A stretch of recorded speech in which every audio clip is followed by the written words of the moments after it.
Midi 14h, Sud Radio, la France dans tous ses états. Le journaliste français Christophe Glaise vient d'être condamné. Le journaliste sportif vient de voir une peine de 10 ans requis contre lui. Jugé pour apologie du terrorisme. Le parquet a effectivement considéré que le reporter français n'était pas venu en Algérie pour faire son travail de journaliste. Cheveux courts, rasés de près, il a perdu une quinzaine de kilos. Il fait beaucoup de sport en prison. Sa voix, elle, reste la même. Je pense que ça fait partie de mes qualités de reporter, c'est que j'ai un bon contact humain. Je réclame votre clémence pour pouvoir retrouver ma famille, a-t-il déclaré. J'ai l'air plus bête que je ne suis vraiment.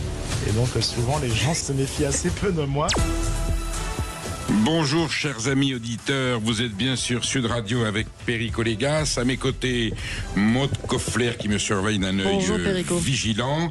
Et aux commandes de la technique, le Mozart Julien Delmas et son adjoint Emmanuel Galasso, que vous allez appeler souvent pour intervenir sur cette antenne au 0826 300 300. Alger prend-il Christophe Glaise en otage pour se venger de la libération de Boualem Sansal, ou fait-il monter la pression pour que l'on supplie le président Tebboune d'accorder sa grâce? On a appris hier que donc Christophe Glaise a été condamné en appel à 7 ans de prison par le tribunal criminel de Tizi Ouzou en Kabylie. Et nous allons chercher à comprendre les dessous de cette très mauvaise nouvelle. On a pu espérer à un moment donné qu'il y aurait une mesure de clémence. Ce n'est pas le cas. La justice algérienne joue le bras de fer avec la France. Et nous serons avec Kamel Benchek, qui était au comité de libération de Boualem Sansal. Et nous verrons avec lui quels peuvent être les dessous, les tenants, les aboutissants de cette mauvaise nouvelle. Je redonne le téléphone parce que, évidemment, Kamel Benchek répondra à vos questions au 0826 300 300. Je suis sûr que vous avez des opinions sur la question. Pourquoi la France insoumise, ça sera mon humeur, joue-t-elle la provocation en déclarant qu'ils donneront le droit de vote aux élections locales à tous les étrangers sans aucune restriction? C'est une déclaration de Madame Danielle Obono. Y aura-t-il une navette spéciale pour conduire les OQTF à la mairie afin qu'ils puissent voter tranquillement? On se posera également la question.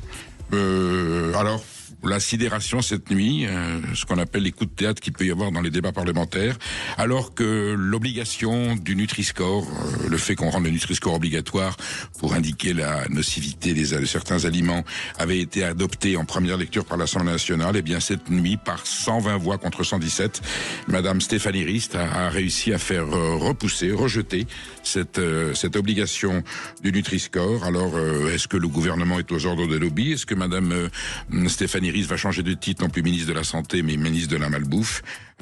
Et on va voir que le prix à payer quand effectivement le gouvernement ectoplasmique tel que celui de Monsieur Lecornu est obligé de se soumettre dans des conditions aussi sordides aux diktats des lobbies industriels qui se foutent de la malbouffe. Eux, ce qu'ils veulent, c'est faire du fric sur le dos de la santé des Français. Et comme la santé, elle enrichit le lobby pharmaceutique et que tout ça est payé par la sécurité sociale, en avant la musique. Y a-t-il trop de blagues dans l'équipe de France? L'essayiste et cinéaste François Bégodeau se fustige d'avoir eu des pensées impures. Maud Koffler va analyser les états d'âme gauchisants de ce personnage controversé. Écoutez-nous bien, ça ne manquera pas de piquant. Et puis, de 13 à 14 heures, je recevrai notre confrère Pascal Perry, journaliste, économiste, qui vient d'écrire un très beau livre, assez acide. Ces présidents qui nous ont fait tant de mal, entendez ceux qui se sont succédés à l'Élysée depuis 1981 et dont les choix politiques ont contribué à ruiner le pays. Qui sont les vrais responsables du fiasco économique de la France? Réponse avec Pascal Perry de 13 à 14 heures. Là aussi, je vous invite à nous appeler parce que vous avez certainement une opinion au 0826 300 300. Emmanuel accueillera votre appel. Voilà, ma chère Maud, le menu un peu douloureux d'aujourd'hui et pourtant, j'allais dire, stimulant. Sud Radio, la France dans tous ses états, l'humeur de Perico. Alors, Danielle Obono, dans une déclaration, il y a quelques jours, déclarait que quand la France insoumise arrivera au pouvoir, pourquoi pas, c'est le suffrage universel qui décide, eh bien, ils décréteront le droit de vote systématique pour tous les étrangers se trouvant, résidant en France, quelle que soit leur origine, quelle que soit la durée de leur séjour, de façon à ce qu'ils puissent voter aux élections locales. Donc on dit bien élections municipales, élections départementales, les conseils, ce qu'on appelait les conseils généraux autrefois, élections régionales, tous les élus territoriaux, et donc tous les étrangers pourront participer à ce scrutin. Quand on sait aujourd'hui la crainte, c'est la crainte parce que on suppose que peut-être en mars prochain, il y aura peut-être certaines communes où le vote musulman intégriste aura des représentants. C'est une hypothèse. Et donc, dire aujourd'hui, si on arrive au pouvoir, tous les étrangers auront le droit de vote, c'est un thème très ancien. Que les ressortissants européens aient le droit de vote au municipal, aujourd'hui c'est le cas, il faut qu'ils aient 6 mois de résidence. On peut l'élargir. On peut même élargir à d'autres ressortissants que les Européens, extra-européens, s'ils sont en France, s'ils sont intégrés, s'ils sont... Enfin, le débat est ouvert. Et bien entendu qu'aux élections municipales, dès lors qu'on est contribuable, que l'on participe à la vie, on a le droit de voter pour le maire, pour les conseils municipaux. Décréter qu'à partir du moment où vous êtes en France, vous êtes arrivé la veille, vous avez juste une activité et vous pouvez avoir le droit de vote aux élections territoriales, c'est provoquer l'opinion publique et c'est lancer un pavé dans la mer qui ne cessera dans la mare, qui ne cessera pas, et dans la mer, laquelle, la Méditerranée, l'Atlantique, qui ne cessera pas de susciter, mais non seulement d'inquiétude, mais un agacement certain. Là, la stratégie, elle est simple. Est-ce que le but de la France insoumise, c'est ne pas d'exaspérer l'opinion au point que le Rassemblement national arrive au pouvoir, donc Monsieur Bardella ou Madame Le Pen à l'Élysée, à Matignon, de façon à ce que la France insoumise puisse dire, voyez, les fascistes, on avait bien dit, les fascistes sont arrivés au pouvoir, nous sommes donc, nous, France insoumise, la force de la liberté, de la démocratie pour combattre le totalitarisme du Rassemblement national, et nous sommes le rempart de la démocratie, mais pour être le rempart de la démocratie, il faut que le pays ait basculé, évidemment, du côté noir de la force, et pour qu'il bascule du côté noir de la force, eh bien, on envoie ce genre de suggestions, de façon à exaspérer les Français qui sont déjà inquiets par rapport au phénomène de l'immigration. Tout le monde est d'accord pour reconnaître le fait qu'il y a un problème de l'immigration, mais là dire ils auront tous le droit de vote aux élections territoriales et locales, c'est sûr que c'est un problème. Voilà, donc à suivre. Est-ce que M. Mélenchon va confirmer le vote? Il semblerait, enfin ce choix de vote, il semblerait que le débat est ouvert au sein de la classe politique française. La condamnation du journaliste français Christophe Glaise par l'Algérie inquiète, à juste titre, en France. On en parle dans un instant avec l'écrivain Kamel Benchek. N'hésitez pas à réagir au 0826 300 300. À tout de suite. Midi 14h, Sud Radio, la France dans tous ses états, le fait du jour. La justice algérienne a confirmé la condamnation du journaliste français Christophe Glaise à 7 ans de prison pour apologie du terrorisme. Christophe Glaise est emprisonné depuis juin. Il avait été arrêté pour avoir été en contact dans le cadre de son investigation avec le dirigeant d'un mouvement séparatiste, le mouvement pour l'autodétermination de la Kabylie, que l'Algérie a classé comme organisation terroriste en 2021. Pour autant, sur RTL hier, l'écrivain Boualem Sansal, libéré le 12 novembre dernier, s'est dit à la fois effondré de l'acharnement de la justice algérienne, mais aussi heureux, car selon lui, Christophe Glaise devrait être gracié. On en parle avec son ami l'écrivain Kamel Benchek. Bonjour. Bonjour. Bonjour Kamel Benchek, merci d'être... on vous a vu souvent ces temps-ci parce que l'actualité l'impose, mais votre présence est toujours extrêmement intéressante, significative de la crise que nous traversons dans les liens avec l'Algérie. Vous êtes franco-algérien. Vous le revendiquez comme tel, et vous l'êtes vraiment parce que vous êtes vraiment algérien de naissance, et vous êtes aujourd'hui français à part entière, donc bien placé pour décrypter cette situation. Donc on a vu que le tribunal criminel de Tizi Ouzou, capitale de la Kabylie, donc condamne en appel à 7 ans de prison Christophe Glaise. 2 lectures sont possibles. Soit la justice algérienne raidit sa position, durcit sa position, parce que on pourrait penser qu'ils ont subi la libération de Boualem Sansal comme une contrainte négociée par le président de la République fédérale allemande, mais qu'ils n'étaient pas d'accord, mais qu'ils ont été obligés de céder sous la pression internationale. Donc on va le faire payer un petit peu à Christophe Glaise. Soit on fait monter la pression pour faire peur et de façon à ce qu'on s'agenouille devant le président Tebboune pour supplier sa grâce. Une fois de plus, on l'a fait pour Boualem Sansal sans résultat. Ce sont les Allemands qui l'ont obtenu. Et là, est-ce que la France doit s'humilier un peu plus pour obtenir celle de Christophe Glaise? Est-ce que l'une de ces 2 lectures est peut-être l'hypothèse la vraie, ou il y aurait encore une troisième option? La libération de Boualem Sansal, on ne fait pas payer à Boualem la condamnation de Christophe Glaise. On fait payer à la France plus qu'à Boualem. Boualem a été libéré malgré les Algériens, si je puis dire, puisque vous venez de le dire, le président de la République fédérale d'Allemagne a demandé, et on sait les liens qu'il y a entre l'Algérie et l'Allemagne, d'autant plus que le président algérien se fait soigner en Allemagne. Bien sûr, sauf que quand la France, à travers ses représentants, et Emmanuel Macron l'avait demandé, c'était non. Donc si c'était non, c'était pas possible, et ça devient possible avec le président allemand. Pour autant, on veut humilier la France, et comme malgré tout, peut-être ont-ils libéré Boualem Sansal à contre-cœur, on peut le considérer comme tel, eh bien, pour humilier la France, c'est Christophe Glaise qui paiera par une sanction plus lourde. C'est ça. Et lorsque la réquisition est tombée, 10 ans de prison réclamés par le procureur, je savais que la confirmation des 7 ans allait avoir lieu. Et au moment où les 7 ans sont tombés, j'étais avec Boualem Sansal. J'ai passé avec lui hier 2 heures. On a beaucoup discuté de ça. Et lui aussi m'a dit c'est la politique de la carpette qui ne paye pas. Voilà.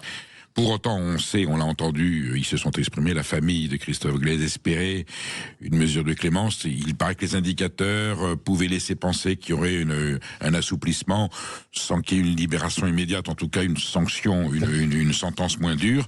Et finalement, non, ça tombe comme un coup près. La justice algérienne est aux ordres du pouvoir, je pense. C'est ce qu'on appelle la justice du téléphone. La justice du téléphone. Voilà, c'est exact. Les procureurs, les juges attendent l'appel du pouvoir et... On ne dit pas que ça n'a pas existé dans certaines démrécraties occidentales à certaines époques, et que même aujourd'hui, il y a peut-être des liens entre politique et justice, c'est un autre débat. En tout cas, en Algérie, c'est un régime totalitaire, donc évidemment, les juges sont aux ordres. Si c'est une décision du gouvernement, de l'exécutif algérien dans sa diversité, ça veut dire que ils font comprendre que pour l'instant, ils ne lâchent rien, au contraire. Ça laisse quand même la porte ouverte à de nouvelles négociations, de nouvelles interventions, des démarches. Évidemment, comme dit Boualem Sansal, il faut faire la carpette. Ou est-ce qu'on pourrait imaginer l'idée douloureuse qu'en fait, ce coup-là, ils ne céderont pas et qu'ils maintiendront. Moi, je pense qu'ils céderont par une grâce. Je considère que Christophe Glaise n'a pas besoin d'une grâce puisqu'il n'est pas coupable. Mais il s'en sortira, à mon avis, avec une grâce parce que le pouvoir français, le gouvernement français va s'aplatir, comme d'habitude. Il parle d'apaisement. Le ministre de l'Intérieur, Monsieur Nunez, va y aller. C'est ce qu'il espère. Et donc, ça va se terminer comme ça, à mon avis. Ça peut aussi se traduire par d'autres mesures. Alors, non seulement on ne renégocie pas l'accord de décembre 1968, mais on pourrait l'assouplir, l'élargir, l'enrichir. Est-ce que l'Algérie peut demander en contrepartie de la libération de Christophe Glaise des conditions nouvelles pour améliorer, l'immigration, la venue de ressortissants algériens en France? Et si demain, le pouvoir algérien arrête un autre Français, comment on va faire? Alors à chaque fois, il faut s'aplatir. Ça n'en finit pas. Oui, et on peut en arrêter autant qu'ils veulent. Exactement. Alors, rappelons les circonstances. Au moins, on peut dire que Boualem Sansal avait pris des positions courageuses et critiques contre le régime algérien et que son arrestation rentrait dans une logique politique aux yeux d'Alger. Christophe Glaise est juste allé faire un reportage, c'est un journaliste sportif. Il a eu le malheur de se trouver au mauvais endroit.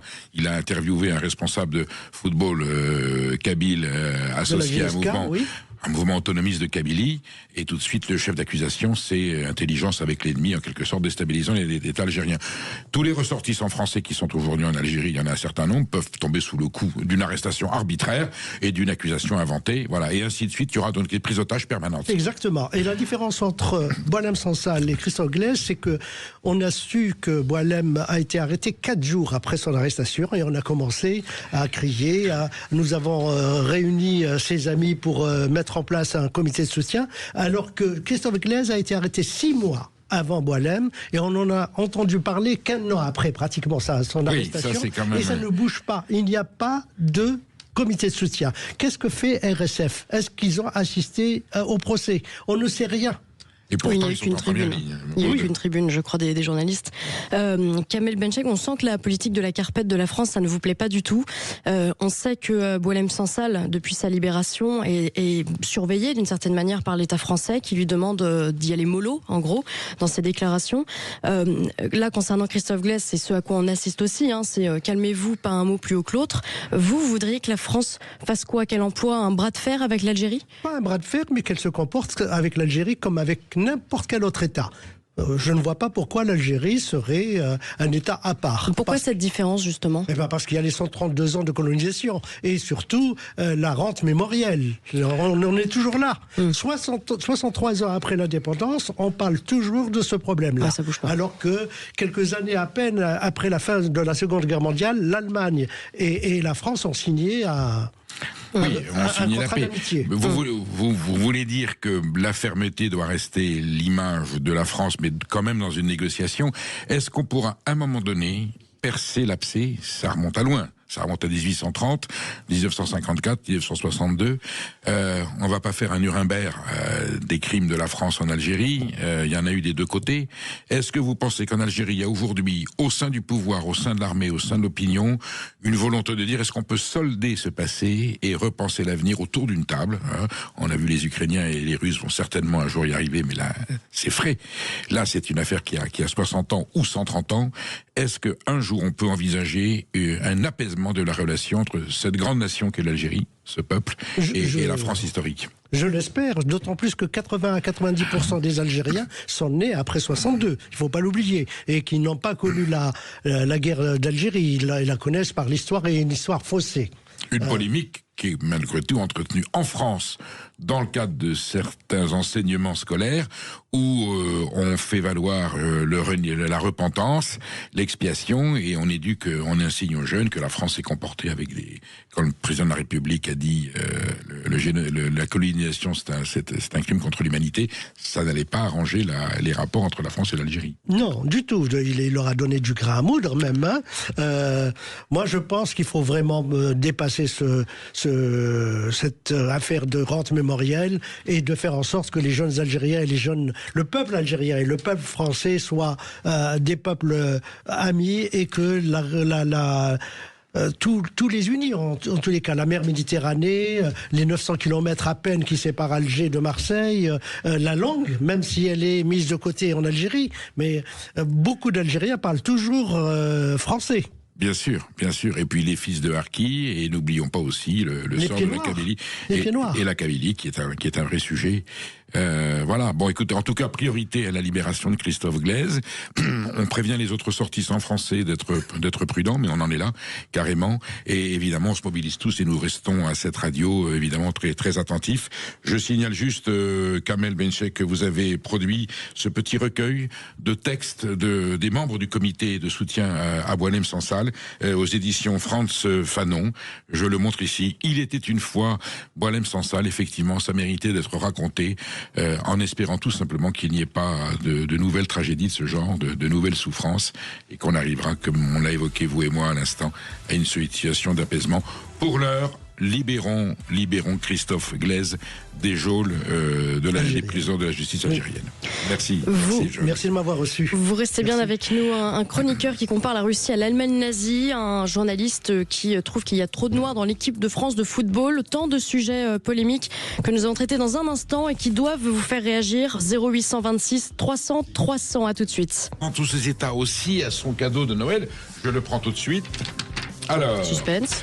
Aujourd'hui, la France dans tous ses états offre aux auditeurs de Sud Radio un séjour 4 personnes en famille au Futuroscope à côté de Poitiers avec une nuit d'hôtel et les petits déjeuners. Profitez d'un lieu extraordinaire où le réel et l'imaginaire se côtoient. Je peux vous dire qu'effectivement, le Futuroscope... Vous y êtes déjà allé ? Ah bah oui, c'est la science, c'est la découverte, c'est l'intelligence française, enfin, puis le site est prodigieux. Alors, pour vous gagner ce séjour de 4 personnes au Futuroscope, il suffit d'envoyer sapin, vous savez, comme l'arbre, un sapin, par SMS, texto, SMS, au 7 20 18. Vous envoyez sapin par SMS au 7 20 18. Et puis nous verrons en fin d'émission, c'est Mère Noël, c'est Maud Noël qui vous donnera le nom de la gagnante ou du gagnant. Et nous verrons avec, bien sûr, vous verrez, ça sera la joie. Et c'est Noël ici sur Sud Radio. Profitez-en, continuez à nous écouter, bien sûr, et à nous appeler au 0826 300 300. Sud Radio, la France dans tous ses états, les perles du jour. Le journaliste Dominique Seux a fait une comparaison douteuse ce matin sur France Inter entre notre rapport à la Russie et à l'Allemagne nazie. Oui, ce matin, dans sa chronique de 7h18, notre confrère Dominique Seux annonce que l'Europe cessera d'acheter du gaz russe courant 2027. Donc ça veut dire qu'on continue à acheter du gaz russe, bien entendu, malgré la situation de guerre et malgré les déclarations va en guerre. Hein. Et donc il dit, oui, tout ce qu'on peut dire, c'est que ça sera pas trop tôt, ou plutôt qu'il serait un peu tard. Et pourtant, et ensuite il ajoute ceci. Osons une comparaison. La Deuxième Guerre mondiale a duré 6 ans. Vous imaginez la France acheter du blé à l'Allemagne ou inversement jusqu'à la date du débarquement en Normandie? Bien sûr que non. Alors je sais bien que l'Europe n'est pas directement en guerre contre la Russie, mais tout de même. Alors là, je m'inscris en faux. Je considère que Dominique Seux a saisi un exemple malheureux, à la limite du contresens, et ça m'étonne de cet esprit éclairé. Rappelons, alors il rappelle effectivement que la France et la Russie ne sont pas en guerre. La Russie n'a pas attaqué la France et prétend ne pas le faire, même si M. Poutine dit si vous voulez la guerre, eh bien on est prêt. La France n'a pas l'intention de déclarer la guerre à la Russie ni de lancer une offensive contre la Russie. Rappelons simplement que la France, sur cet exemple qu'il donne, c'est comme si la France avait continué à vendre du blé, ou le contraire, à l'Allemagne jusqu'au débarquement, donc du 6 juin 44 et jusqu'à la fin de la guerre, jusqu'à 45. Rappelons seulement que la France, en 1940, avait été écrasée par l'Allemagne, qu'elle payait chaque jour aux nazis une sanction de 400 millions de francs pour frais d'occupation, et que durant toute la guerre de 1940 à 1944, ce sont pas moins de 2 950 000 tonnes de blé, de céréales, qui ont été prélevées de force par l'Allemagne nazie à la France. Ça fait 739 000 tonnes par an. Donc l'exemple est très malheureux. Je veux juste rappeler à Dominique Seux que si Boris Eltsine n'avait pas été mis au pouvoir avec l'aide des Occidentaux en 1991, quand Mikhaïl Gorbatchev est venu demander un soutien parce que la situation de la Russie était tragique et qu'il était en train d'essayer de sauver sa perestroïka, et le G7 a refusé cette aide financière, et donc on sait comment Mikhaïl Gorbatchev est tombé suite à un coup d'État, j'allais dire des durs du Parti communiste. Donc il chute en décembre 91, il est remplacé par Boris Eltsine, un régime pro-occidental s'installe à Moscou avec de la corruption, des têtes de pont de l'économie américaine qui colonise économiquement peu à peu ce pays. On se dit ça y est, c'est sauvé. La Russie est rentrée dans le giron des États-Unis de l'économie occidentale libérale. Sauf que le successeur de Boris Eltsine, désigné par Boris Eltsine, c'est Vladimir Poutine, qui devient président de la Fédération de Russie.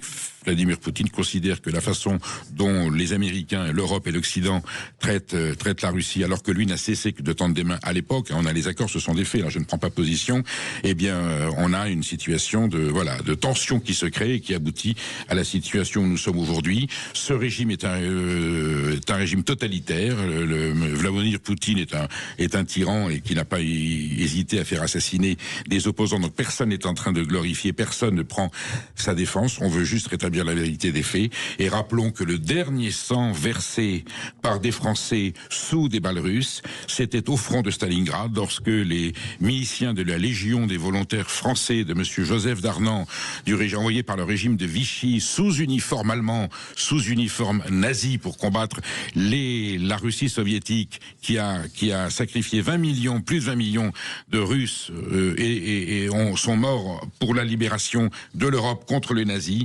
Donc voilà, les derniers Français tués qui l'ont été sous uniforme allemand, sous uniforme SS également, en 1942 à Stalingrad. Donc quand on fait des comparaisons, soyons précis, pas de confusion, pas d'amalgame, la situation est suffisamment douloureuse ainsi, et si on arrête d'acheter du gaz russe en 2027, c'est très bien, effectivement on est d'accord, il était temps, mais voilà, ne faisons pas de mélange qui soit déplacé, et surtout qui banalise une situation qui était la guerre, qui n'a rien à voir avec celle d'aujourd'hui. Alors, ma chère Maude, le philosophe François Bégodeau a fait une sortie curieuse cette semaine. Oui, François Bégodeau, qui était invité à présenter et à expliquer son dernier livre sur la chaîne YouTube Mizan TV, qui se définit comme étant un espace de réflexion sur l'islam. Au cours de cet entretien, l'écrivain a été amené à commenter un passage de son ouvrage portant sur la disparition des Blancs, un long moment de dissertation et de psychanalyse interminable pour finalement avouer ceci. Je regarde France-Espagne. En plus, je suis pour l'Espagne ce soir-là, donc finalement, la question de l'équipe de France m'importe assez peu. Mais quand même, je vois 10 noirs parmi les 11 ou 9, je sais plus. Et je vois bien qu'a priori, moi qui suis quand même plutôt antiraciste, beaucoup baigné là-dedans, il y a quand même une microgène. Donc autant dire que ça n'est pas passé inaperçu, d'autant qu'avant cela, François Bégodeau dit être parfois traversé par l'antisémitisme ou par un frisson raciste anti-antillais. Ça commence à devenir suspect. Mais pour l'équipe de France, il s'en est expliqué dans un autre entretien. Écoutez. Oui, moi je suis sûr que je suis pas le seul. En fait, devant une équipe de France noire, enfin à très haute dominante noire, je pense qu'il y a 10% de gros raslards qui se disent mais c'est quoi ces nègres dans mon équipe de France? Ça, c'est les raslards, quoi. Ok. Mais je pense qu'il y a tout un pan de la population beaucoup plus pacifique, beaucoup plus serein, et qui juste est un peu titillé et dire oh bah c'est quand même dommage, qu'on aimerait bien que 3 blancs truc oui quand même c'est bizarre parce que ça correspond pas à notre population voilà en fait à travers ces déclarations, Bégodeau explique que le gauchiste tel qu'il se définit n'est pas meilleur moralement qu'un autre, sans blague, mais là où précisément il ne faut pas tomber dans le panneau, c'est que dans ce même livre, l'auteur écrit « Les blancs vont disparaître et je ne les pleurerai pas, une dernière pensée pour les faces de craie avant l'extinction de l'espèce ». Donc finalement tout va bien, François Bégodeau est bel et bien resté fidèle à ce qu'il est, j'en dirai pas plus, je risquerais d'être vulgaire. Oui, on se souvient du président socialiste de la région Languedoc-Roussillon, Georges Frêche, qui était un personnage truculent, qui avait été maire de Montpellier, qui avait fait la même remarque, équipe de France, vu le nombre de noirs qu'il y a dedans, ce n'est pas... Et il était socialiste, ça avait fait scandale à l'époque. Là c'est curieux parce qu'on sent de la part de François Bégodeau, je veux dire, dont le gauchisme est reconnu, avéré, oui. Reconnu, il s'en cache pas, de dire oui, malgré tout, j'ai mauvaise conscience, ce sont des pensées impures que l'on peut avoir, nous sommes... T'as l'impression dans une confession. Nous sommes humains, autrement dit, il l'explique, voilà, il fait presque... Est-ce que vous aussi, vous auriez cette même pensée? Eh bien, si vous l'avez, sachez que vous êtes des raslards, vous êtes des fascistes et des racistes. Bien sûr qu'il n'y a pas de problème. L'équipe de France est l'équipe de France, c'est du football, il y a des pays où il y a plus ou moins de ressortissants nationaux, je pense à l'équipe athlétique du Bilbao, il faut qu'ils soient tous basques, et puis bon, après tout, le sport, c'est le sport. Donc, allez dire, et bien sûr, il y a peut-être des gens qui s'étonnent qu'il y ait dans une équipe nationale des gens qui ne soient pas forcément originaires du pays. Le principal, c'est que le sport, c'est que tout le monde participe, comme disait Coubertin. Mais essayer de culpabiliser les Français sur cette... parce qu'il sait très bien que c'est leur réaction et le sentiment de beaucoup de nos compatriotes. Voilà. Mais ce qui peut s'entendre. Hein, oui, mais c'est aller les chercher là où ils sont pour quand même aller déceler et à les culpabiliser. Enfin, bon, c'est une méthode comme une autre. Ça ressemble à ce que, voilà, cette forme de gauche-là, qui n'est pas celle, on respecte, on reçoit tout le monde ici. Celle-là est un peu plus compliquée quand même, un peu plus compliquée à suivre. Ma chère Maude, vous savez, vous aviez l'autre jour, on s'était plaint, enfin on avait regretté que l'évêque d'Avrechy, cette commune de l'Oise, de Picardie, ait renoncé à la fois à sa crèche et à sa messe de minuit. Oui. On se disait bon, que fait l'armée, que fait le diocèse, que fait monseigneur l'évêque de Beauvais? Eh bien, l'évêque de l'Oise soutient son curé dans un communiqué. Il explique que dans un tel contexte, l'Église désire garder sa liberté et ne veut pas prendre parti pour quelque personne ou liste que ce soit. Nous ne souhaitons pas qu'une célébration proche d'une période électorale organisée par un candidat puisse courir le risque d'être instrumentalisée. Je rappelle que le curé n'est pas candidat. Hein. Le curé était donc censé célébrer la messe de l'Avent. Mais comme l'organisation des fêtes de Noël, de la crèche, de la commune est faite par cette personne qui se porte candidat contre la maire actuelle, eh bien, ça pouvait porter à confusion, ce qui est juste bizarre, en fait, parce que ça n'a rien à voir, et qu'on parle d'une messe. Voilà, donc bizarre de remettre son sacerdoce en cause pour ce genre d'histoire. Les voies du Seigneur sont impénétrables. C'est ça. Et puis nous vous parlions hier de la suppression de certains passages de la pièce de Molière, Le Malade imaginaire, dans une réédition. Eh bien, le directeur des éditions Belin nous a répondu, Perico. Oui, c'était mon humeur. Je m'indignais, reprenant la phrase de Maurice Clavel, messieurs les censeurs, bonsoir. J'avais dit, messieurs les censeurs, on vous emmerde. Eh bien, nous avons reçu un courriel extrêmement respectueux, j'allais dire, et conciliant de monsieur Yves Magnès, directeur des éditions Belin. Moi, j'ai été éduqué avec les éditions Belin. Ça fait partie des ouvrages que j'avais à l'école. Et ce monsieur nous écrit en nous expliquant, en quelque sorte, qu'il y a une erreur, il la reconnaît. Il y a eu une coupe tout à fait involontaire pour des raisons techniques, parce qu'il y a une réédition, que jamais les éditions Belin n'ont eu la moindre idée de censurer Molière, que le texte sera donc réédité dans son intégralité à la prochaine édition et qu'il regrette ce malentendu, mais qu'on n'aille pas le soupçonner. Donc, dont acte, monsieur le directeur, monsieur Yves Magnès, et je vous disais, parce que j'ai répondu par courrier, que sur Sud Radio, faute avouée est totalement pardonné, pas à moitié pardonné, totalement pardonné. On vous en rend acte, voilà.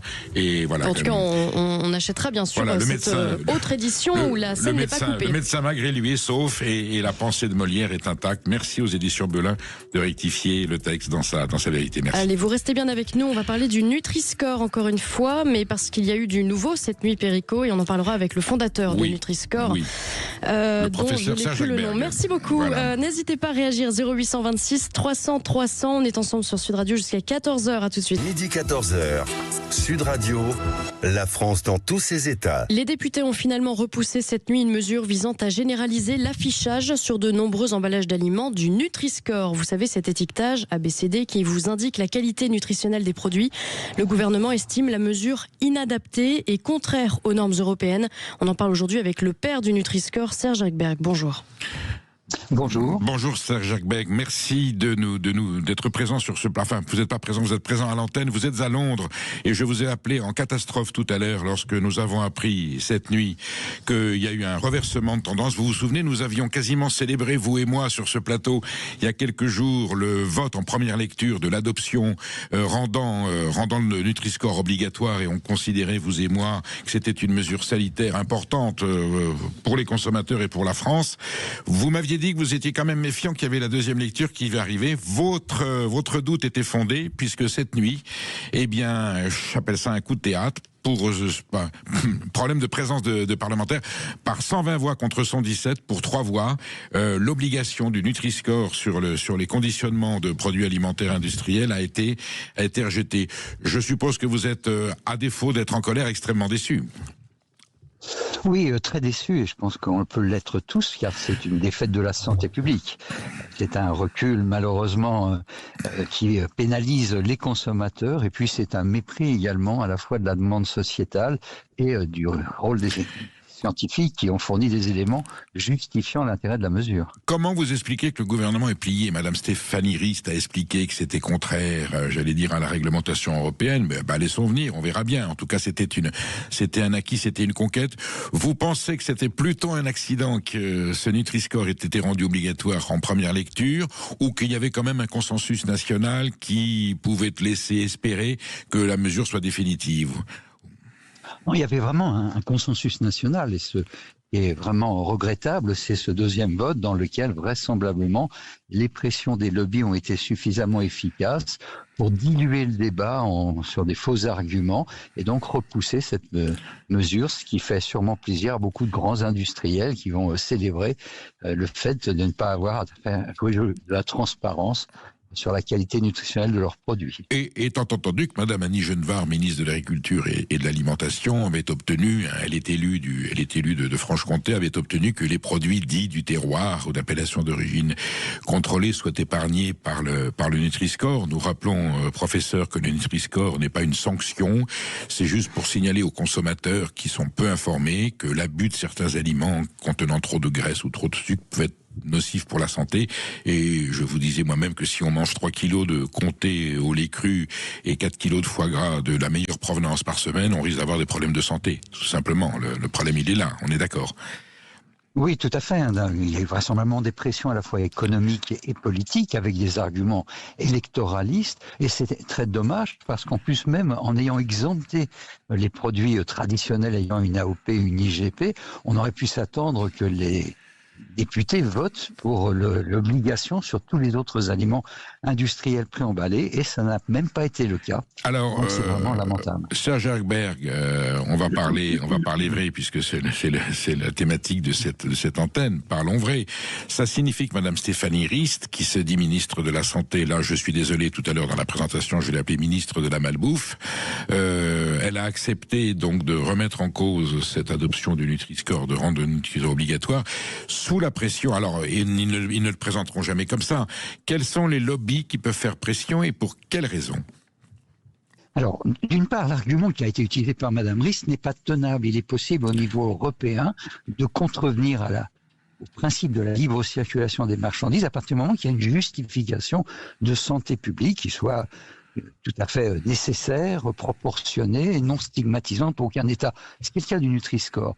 Et donc, ce qui s'est passé vraisemblablement, c'est que, au nom de la défense des petits producteurs, qui sont d'ailleurs pas concernés, puisqu'ils fabriquent des produits qui ne sont pas préemballés, donc qui ne sont pas contraints par l'étiquetage, eh bien, il y a eu toute une argumentation qui, en fin de compte, rend service aux grands groupes agroalimentaires qui fabriquent des produits AOP-IGP, comme Lactalis ou Savencia, et tous les grands groupes comme Coca-Cola, Mars, Ferrero ou Danone qui refusent d'afficher le Nutri-Score.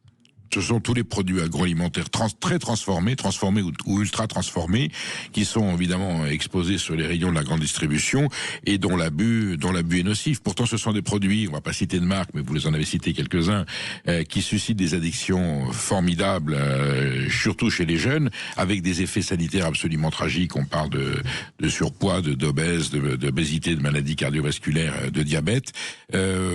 Professeur, est-ce qu'on va pouvoir un jour, une fois pour toutes, et par quels moyens, convaincre la classe politique et le pouvoir qu'il est temps de prendre une mesure urgente vu les dégâts que cette malbouffe occasionne?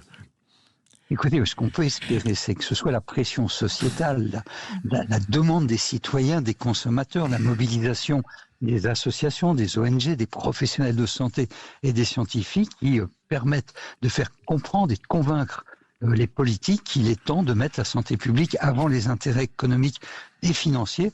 Et c'est pour ça d'ailleurs que nous, scientifiques, nous avons lancé une pétition sur le site de l'Assemblée nationale pour que soit généralisé le Nutri-Score, en espérant que des milliers, des dizaines de milliers de citoyens feront entendre leur voix pour amener les politiques à ne pas plier devant les lobbies. Si l'on fait un décompte dans l'hémicycle des partis politiques, est-ce qu'on a eu des engagements clairs et nets, groupe par groupe? Là, il s'avère qu'hier soir, cette nuit, l'arithmétique des députés présents ou absents fait qu'il y a eu 120 contre 117.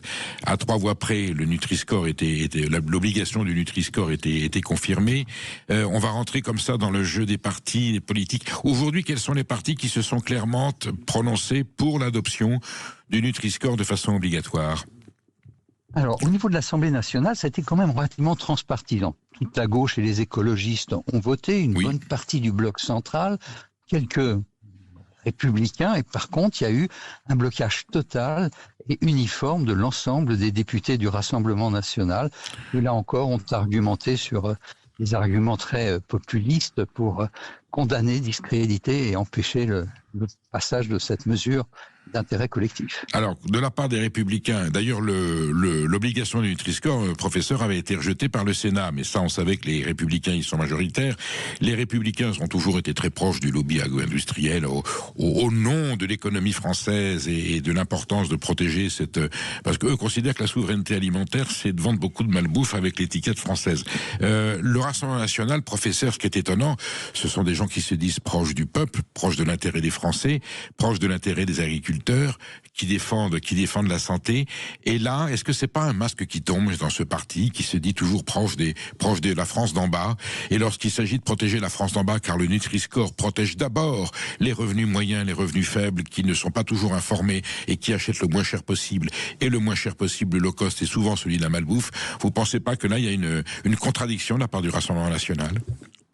Oui, vous avez tout à fait raison. Là, les masques tombent. Vous l'avez très bien rappelé. Le Nutri-Score est particulièrement utile et efficace pour les populations les plus défavorisées. C'est vraiment un moyen de lutter contre les inégalités sociales de santé. Et en ne soutenant pas le Nutri-Score, et au contraire, en le condamnant avec des arguments qui sont vraiment des fake news que l'on entend habituellement dans la bouche des lobbies, le Rassemblement national a vraiment montré son absence de volonté de soutenir une mesure d'intérêt collectif et particulièrement, comme vous le dites, pour les populations qui sont plus en bas, plus défavorisées et qui ont particulièrement un risque de problématiques de nutrition et de santé.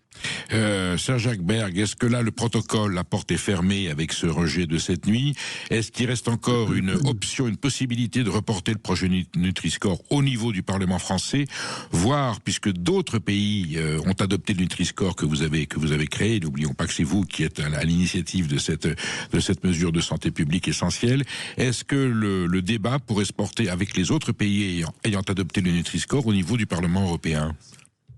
Alors oui, en sachant que là aussi, le Parlement européen qui s'était engagé à mettre en place un logo nutritionnel basé sur la science dans les 27 pays européens a cédé au lobby et n'a pas tenu ses engagements. C'est pour ça qu'on souhaitait que la France soit le fer de lance pour adopter cette mesure et ensuite qu'elle soit généralisée à l'Europe. Mais les autres pays qui ont adopté le Nutri-Score également réfléchissent à cette adoption obligatoire, même si la France n'est pas la première. Mais comme vous le dites, il y a d'autres manche à gagner et il y a encore des possibilités de faire des propositions de loi et certains députés, certains sénateurs sont fortement mobilisés pour aller jusqu'au bout du processus et que le Nutri-Score devienne obligatoire pour l'intérêt vraiment de l'ensemble de la collectivité. Et bien sûr, nous resterons vigilants. Merci Serge Herberg d'avoir pris sur votre temps. Vous êtes en mission à Londres, je le rappelle, vous avez accepté cette communication depuis la Grande-Bretagne. Bien entendu, nous restons mobilisés à vos côtés et vous savez que cette antenne est à votre disposition pour soutenir cette noble cause du combat contre la malbouffe et rendre le Nutri-Score obligatoire par une mesure de santé publique. Merci Serge Herberg. Ces présidents qui nous ont fait tant de mal, c'est le thème de l'entretien qui vient avec Pascal Perry, journaliste et auteur de cet ouvrage paru aux éditions Plomb. On en parle dans un instant. Il sera notre invité de 13h à 14h, ce qui vous laisse largement le temps de nous appeler au 0826 300 300. À tout de suite sur Sud Radio. Sud Radio, la France dans tous ses états. Le face-à-face. Bonjour, nous sommes sur Sud Radio, il est 13h03, vous êtes avec Perico Légas qui reçoit l'excellent Pascal Perry. Pascal Perry est un confrère journaliste spécialisé dans l'économie, on connaît sa voix, on connaît son visage, il est régulièrement sur LCI, notamment chez Darius Rochebain, et puis on le retrouve également dans la France agricole, je crois, et puis les Échos, qui sollicitent souvent votre avis. Donc vous êtes un expert avisé, pertinent, courageux, peut-être polémique de notre vie économique qui aujourd'hui suscite beaucoup d'inquiétudes. Et vous avez écrit chez Plomb, l'éditeur du Général de Gaulle, j'allais dire un document non seulement économique, historique, politique. Pour moi, c'est un des plus beaux décryptages que j'ai vu de la situation économique. Beaucoup de choses ont été dites, on le sait. Mais tel que vous le présentez, Pascal Perry, à travers cette succession, cet inventaire présidentiel, ces présidents qui nous ont fait tant de mal. Je précise que c'est une phrase du maréchal Pétain. Je hais ces mensonges qui nous ont fait tant de mal. Elle n'est pas du maréchal Pétain, elle est d'Emmanuel Berle, qui était un intellectuel juif, fondateur du premier Marianne de 1938, qui a fait les discours de Pétain quand il a cru que le pétainisme allait sauver la France. Quand il s'est rendu compte que c'était pas vrai, il s'en est écarté, et pourtant cette France, je hais ces mensonges qui nous ont fait tant de mal. On peut plus l'utiliser parce qu'elle a été confisquée par la justice, mais elle est tellement d'actualité, et c'est vrai qu'on a tellement envie d'utiliser, et aujourd'hui plus que jamais, nous haïssons ces mensonges qui nous ont fait tant de mal, parce qu'il y en a beaucoup, et là vous dites ce sont ces présidents qui nous ont fait tant de mal. Donc je vais vous donner la parole tout de suite, je vais vous poser une question. De Gaulle, Pompidou, on est sur une gestion raisonnable des finances de la République, et puis à partir de Mitterrand, et là vous les épargnez pas, Mitterrand, Chirac, Sarkozy, Hollande, Emmanuel Macron, tous dans le même sac, ils ont tous fait des bêtises, ils ont tous été inconséquents. Comment ça se fait qu'il y ait cette constance dans la Ve République? Pourquoi ça commence à partir de 81 de la gauche? Le monde d'avant la gauche, si je puis dire, est peut-être un monde plus paisible et plus lisible. C'est vrai que les 30 années qui suivent la guerre sont des années de croissance très forte. On oublie souvent de dire que on l'a payé au prix du sang. C'est-à-dire que les 30 glorieuses sont pas tombées du ciel. Elles vont de quoi à quand? Elles vont grosso modo de la libération jusqu'aux années 70. Oui, au milieu de la décennie 70. Il y a des gens qui disent c'est 45-75 on va dire. Voilà, jusqu'au premier choc pétrolier qu'affronte le président de la République qui s'appelle Valéry Giscard d'Estaing à l'époque. Il y a un deuxième choc pétrolier en 78 et la France est plutôt bien gérée. Elle a une trajectoire, les Français ont de l'espoir que leur situation s'améliore, que la situation de leurs enfants soit meilleure que la leur. Et puis il y a le tournant des années 80, alors qui commence selon moi d'ailleurs en 1978. Et je vous donne juste un petit mot d'explication autour de ça. En fait, Mitterrand les socialistes pensaient gagner les législatives de 78 et ils les perdent. Et à l'intérieur du Parti socialiste, on fait le procès à François Mitterrand de n'avoir pas été assez à gauche. Et donc de 78 à 81, François Mitterrand va passer des alliances à l'intérieur du parti avec le courant le plus à gauche et arriver en 1981 comme président de la République avec un programme qui est un programme étatiste, qui est un programme quasi communiste, nationalisation à 100%, la 5e semaine de congés payés, les 39 heures payées 40, les lois Auroux, et la France commence à s'endetter. Alors avant l'endettement, il y a quand même les dévaluations. On a souvent oublié ça, mais la France dévalue, elle dévalue le franc, et quand vous dévaluez la monnaie, à l'époque c'était possible, vous dévaluez la situation des épargnants, le confort des épargnants, le confort des ménages. Vous réduisez leur pouvoir d'achat.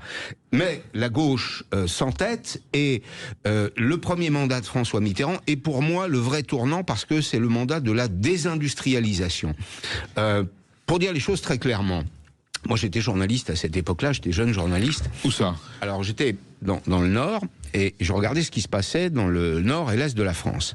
J'ai assisté, presque charnellement, à la fin du textile et à la fin de la sidérurgie. Le démantèlement du textile. Le démantèlement. Alors, c'est un choix. Il faut dire que ce qui nous arrive aujourd'hui, on l'a cherché. Boussac, Usinor Dunkerque.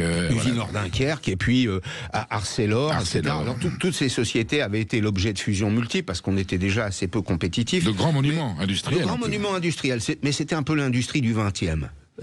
Du 20e siècle.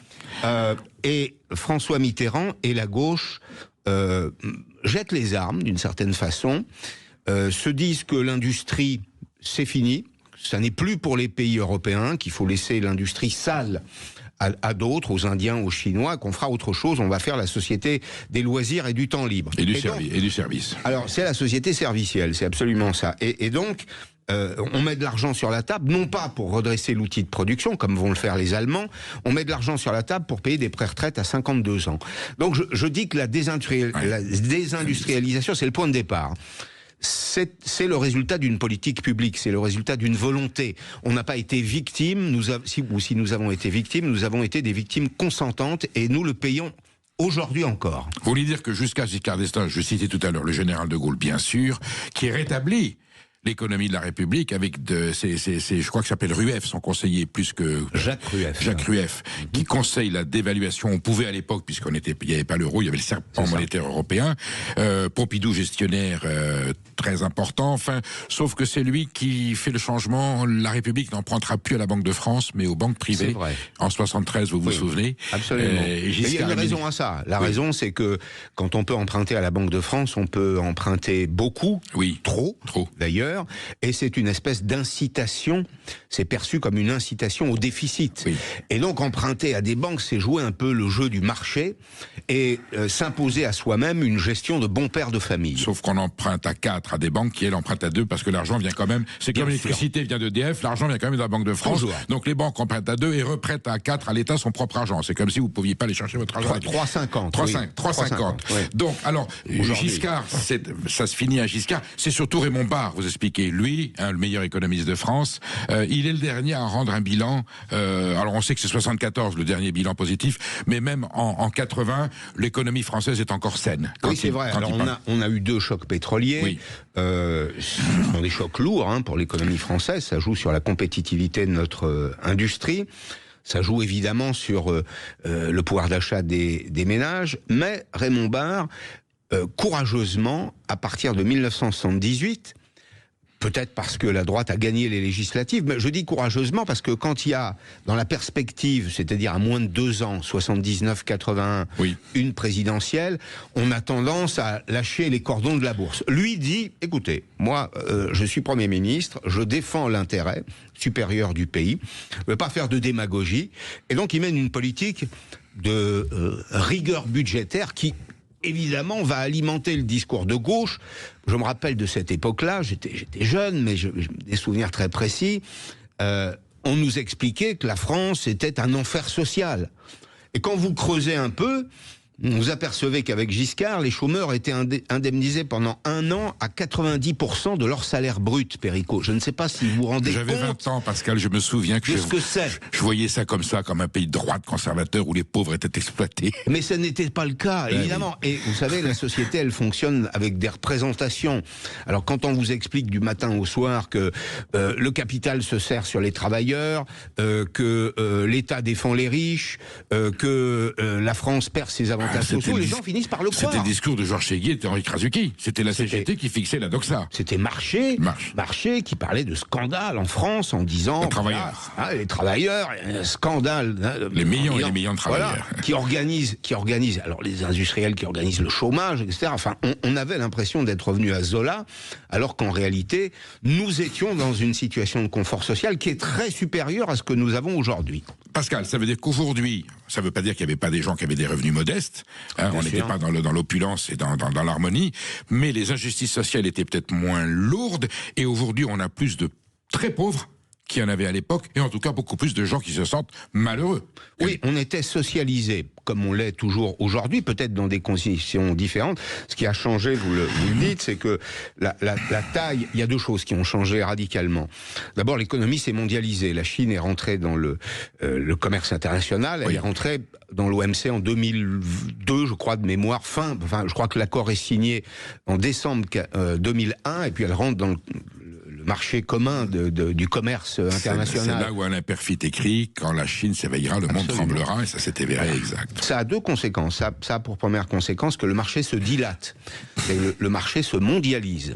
Et ça a des avantages et des inconvénients. Ça pose le problème de notre compétitivité. C'est quand on est confronté à des coûts de production très inférieurs, évidemment, il y a un problème de compétitivité. On ne s'est jamais interrogé sur cette question-là. Et puis, ça change aussi le fait que s'il y a une meilleure distribution des richesses, il y a aussi des poches de pauvreté qui apparaissent dans la société. Et plus le temps avance, plus l'économie se servicialise. L'expression se comprend d'elle-même, je crois. Plus on va vers une économie moins productive, moins industrielle. On délègue à l'Asie la production d'industrie. Mais une société de services, plus les petits salaires sont abondants.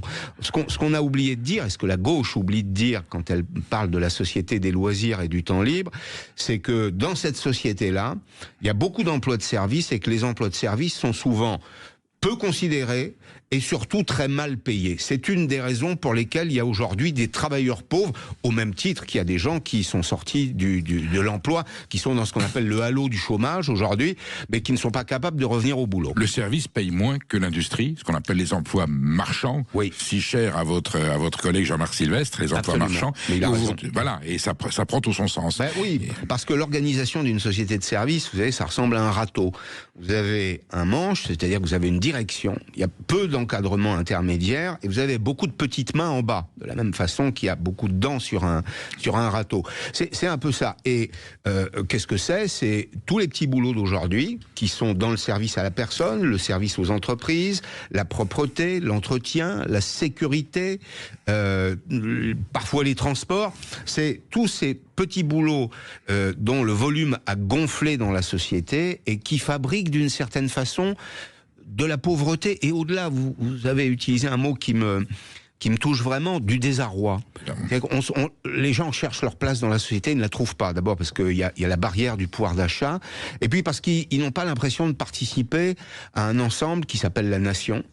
La nation, c'est aussi une nation productive. Il n'y a pas de perspective d'avenir. Il n'y a que des réformes qui peuvent passer pour être très douloureuses et pas d'avenir ni pour eux ni pour leurs enfants. Pascal Perry, on va y revenir. On marque juste un temps de réflexion et on se retrouve avec Pascal Perry, ces présidents qui nous ont fait tant de mal, qui a ruiné la France, qui sont les responsables de ce fiasco économique pour un pays si glorieux et si riche. À tout de suite sur Sud Radio. Midi 14h, Sud Radio, la France dans tous ses états. Je reçois Pascal Perry dans La France dans tous ses états, et je peux vous dire que le livre qu'il a écrit nous raconte dans dans quel état économique est la France. Il nous donne le nom des coupables. Il décrypte avec beaucoup de pertinence et beaucoup de connaissances historiques. Appelez-nous au 0826 300 300. Pascal Perry sera ravi de répondre à vos questions. Je suis sûr que vous en avez, parce qu'il dit que ce sont les présidents, de Gaulle à Giscard d'Estaing, la France est correctement gérée. Mieux sous De Gaulle, Pompidou un peu moins sous Giscard, c'est là où ça commence. Mais 81, arrivée de la gauche au pouvoir. Et puis ensuite, même Jacques Chirac et Nicolas Sarkozy et Macron, qui ne sont pas de gauche, ont suivi la même tendance de la facilité. On a l'impression, Pascal Perry, qu'ils se disent quelque part... Après nous le déluge, phrase historique, l'intendance suivra, oui. On est la France, on risque rien, après nous le déluge. Est-ce que c'est un petit peu la sensation? Non, mais vous avez assez bien assumé les choses, oui, c'est après nous le déluge. Il y a un décalage très net entre le temps politique et le temps de l'économie. Qu'est-ce qui préoccupe les Français aujourd'hui? C'est de trouver un boulot dans lequel ils vont se réaliser, qui leur rapporte suffisamment pour vivre décemment. C'est l'idée du salaire décent de Florent Ménégo, le patron de Michelin. Tout à fait. Ils le cherchent. Alors ça suppose un peu de courage économique. Il n'y a pas nécessairement toujours de réponse politique aux problématiques économiques. Il faut faire preuve de lucidité. Expliquer par exemple aujourd'hui que notre modèle social n'est plus financé. Expliquer que si on continue à tirer sur la corde, nos prêteurs cesseront de nous prêter. Mais vous avez raison, il y a beaucoup de démagogie. Et au fond, celui qui est élu pour 5 ans se dit... La situation ne va pas changer radicalement, je vais prendre quelques mesures un peu simplettes ou simplistes et je ferai preuve de démagogie, c'est que je laisserai filer les déficits, je vais faire des choses faciles, qu'importe, puisque dans 5 ans je ne serai plus là, ou peut-être même un peu après. On a aujourd'hui des mandats de 10 ans en réalité, puisque oui, si on est souvent réélu. Le sortant est réélu, enfin pas à chaque fois, mais c'est une... Il y a un cas pour l'instant. Voilà. Il y a un cas. Alors on a donc cette tendance à la démagogie, et il y a un autre phénomène. Vous avez évoqué des noms, là vous avez cité des noms, Mitterrand, Jacques Chirac, Nicolas Sarkozy, François Hollande. Une de mes thèses est de dire que en France, la droite pense à gauche. Elle pense à gauche, c'est-à-dire qu'elle n'a jamais mené de politique véritablement libérale.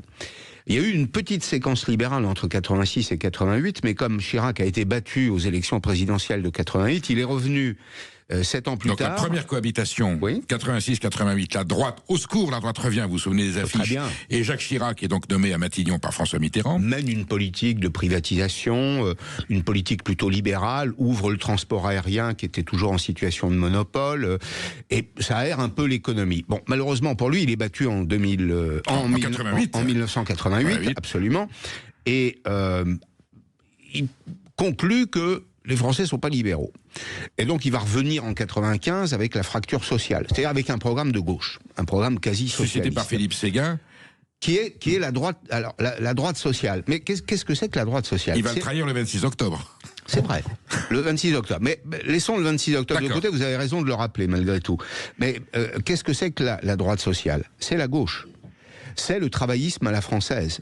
Et moi, je pense que De Gaulle, qui avait d'immenses qualités, qui a été un très grand président, qui a été l'homme des circonstances, qui a permis que le pays reste uni, et qui a permis la reconquête industrielle notamment, la pensée de De Gaulle, c'est une pensée travailliste, de mon point de vue, et De Gaulle a considérablement influencé la droite française. Ce qu'on appelle le gaullisme social, porté par des gens comme Jean Charbonnel à l'époque. Oui, Bernard Murat, Jean Charbonnel. Voilà, Philippe Séguin est bien dans le gaullisme social, donc c'est un vrai libéral. Hein, c'est lui qui porte la suppression administrative préalable de licenciement. Voilà, et pourtant il est il a un problème sur l'Europe. On va y venir. Est-ce que pour autant le tournant c'est quand même 80, c'est la gauche, l'arrivée du dogme.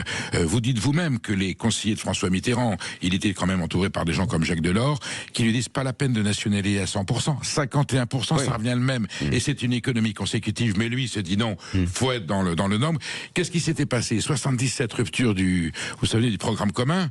Georges Marchais qui dit l'Éliane fallait valise, on rentre à Paris. Effectivement, donc la gauche arrive au pouvoir en 81 avec ce complexe d'être passé à gauche, et donc faut faire plaisir au Parti communiste. On prend 4 ministres et on a une politique de 81 et 83. Même si Pierre Mauroy, Premier ministre, essaie de freiner, on est dans le dogmatisme. Et 83, vous vous souvenez, le tournant. la rigueur monétaire. Delors reprend les rênes. Il y avait le contrôle des changes, il y avait le carnet de change. Est-ce que à ce moment-là, des prix aussi. Contrôle des prix. Est-ce qu'à ce moment-là, la gauche aurait pu opérer un tournant libéral qu'elle a raté en 83? Moi, je pense que, alors, elle a pris un tournant, c'est qu'elle Onfray dit que c'est une trahison. Vous vous souvenez, Michel Onfray dit que c'est la trahison en 83. La gauche est devenue capitaliste et néolibérale. Mais qu'est-ce que ça n'a pas de sens? C'est une comment dire? Cette formule n'a pas de sens. Et vous savez, l'économie, c'est l'économie. C'est tout bête, c'est pas un conte de fées. C'est-à-dire que quand vous dépensez beaucoup plus que ce que vous avez, quand vous aggravez les déficits, à un moment, ça finit par une dette et le stock augmente. Si Marcel vous voulez. Dassault explique à son petit-fils Olivier, tu ne peux pas dépenser plus que tu ne gagnes. Alors, quand on n'est pas tout à fait, ou quand on est une entreprise ou une personne physique, oui. Quand on est un État, on a un petit peu de marge de manœuvre, mais j'allais vous dire, puisque vous aimez les formules, c'est la dose qui fait le poison. La formule est de Paracel, je crois, reprise par Lavoisier. Il y a plus la dose augmente, plus finalement comment dire, ce qui était vertueux devient vicieux en réalité. Et donc la formule qui consiste à dire qu'il y a un tournant libéral enfin ça fait rire d'ailleurs en France, un tournant libéral en 1983, c'est une faute. Est-ce que nous serions un pays libéral quand nous avons le taux de prélèvement le plus élevé pratiquement des pays de l'OCDE, une part de dépenses publiques qui est surabondante? Alors, écoutez, franchement, voyons les choses telles qu'elles sont. Sauf que Pascal Perry, on découvre un truc extraordinaire, un truc crabomineux qui fait des miracles, qui s'appelle la dette. Et là, c'est la gauche. Mitterrand comprend, il n'y connaît rien en économie, vous l'expliquez. Et on lui dit, mais on peut emprunter sur les marchés. Oh, les générations suivantes paieront.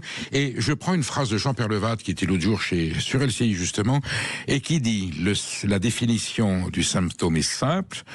À partir de 1981, et lui était un patron de gauche, patron de Crédit Lyonnais, nous avons emprunté à l'extérieur les richesses que nous ne produisions plus, la richesse de ce que nous ne produisions plus pour payer le modèle social, pour le maintenir artificiellement. Électoralement, il n'est pas question de toucher au modèle social qui est intouchable, mais comme on a vidé les caisses, on emprunte à l'extérieur ces richesses que nous ne produisons plus. Le symptôme est bon. Ça dure 45 ans. Ça dure 45 ans. Mais ça a 45 ans, ce que vous évoquez. Il faut avoir les reins solides pour tenir 45 ans. Oui. Alors, il faut avoir les reins solides.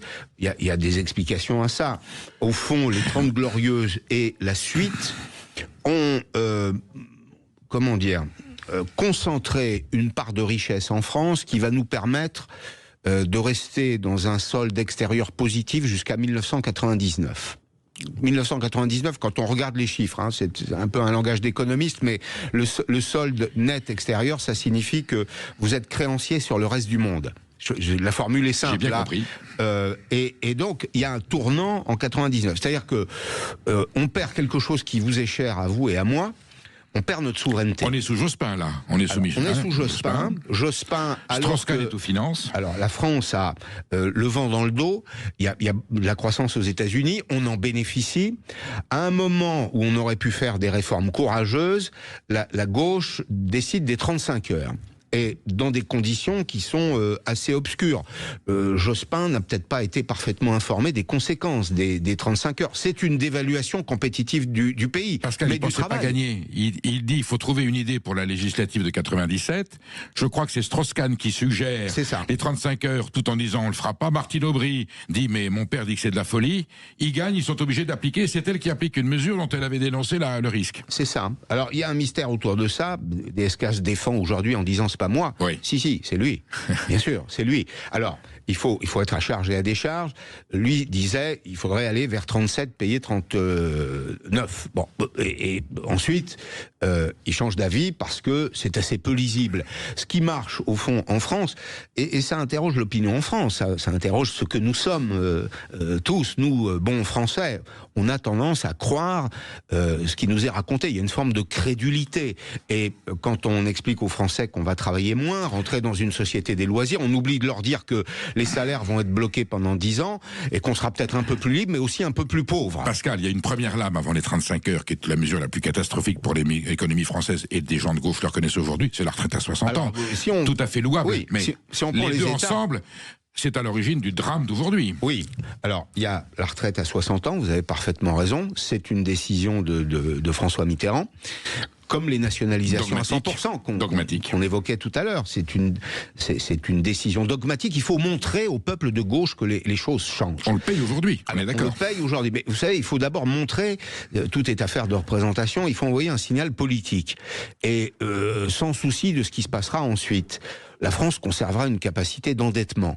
Au fond, on est au début du processus et Mitterrand va pouvoir jouer de la chance, en réalité, puisqu'il pourra continuer à endetter le pays. Mais il y a la retraite à 60 ans, il y a les 35 heures, et ça a évidemment une influence décisive sur la quantité de travail dans la société. Je reviens à un débat qu'on a en ce moment sur le financement du modèle social et sur la retraite. La retraite, vous savez, c'est très simple. Ça repose sur 3 piliers. La démographie, c'est qu'il faut qu'il y ait suffisamment de gens pour payer ceux qui sont en retraite aujourd'hui, puisqu'on ne cotise pas pour soi. Voilà, il faut des cotisants pour payer les pensionnés. Premier point. Deuxième point, il faut de la croissance, il n'y en a plus. Troisième point, il faut une certaine productivité du travail. La productivité, c'est la capacité à produire plus avec les mêmes moyens de production. C'est plus le cas. C'est plus le cas, il y a même des secteurs dans lesquels ça recule. Donc, tout le monde comprendra que pour financer la retraite en France, il faudrait travailler un peu plus longtemps. Mais la situation d'aujourd'hui, la dette aujourd'hui, elle est le produit de toute cette histoire. Et on a manqué de courage en réalité en France pour dire aux Français que la retraite à 60 ans ne pouvait pas être éternelle et qu'il faudrait changer les paramètres. Vous savez, on parlait de réforme paramétrique, il fallait changer les paramètres dès lors que la situation de la démographie aurait changé. Même Mitterrand l'avait dit, mais ça n'a été entendu par personne, et tous ceux qui ont suivi, jusqu'à Nicolas Sarkozy qui rétablit la retraite à 62 ans, tous ceux qui ont suivi ont accompagné cette décision, voire l'ont aggravée. On va y revenir, Pascal Perry, ces présidents qui nous ont fait tant de mal. Vous nous appelez au 0826 300 300 pour intervenir dans ce débat, et on vous retrouve dans quelques instants.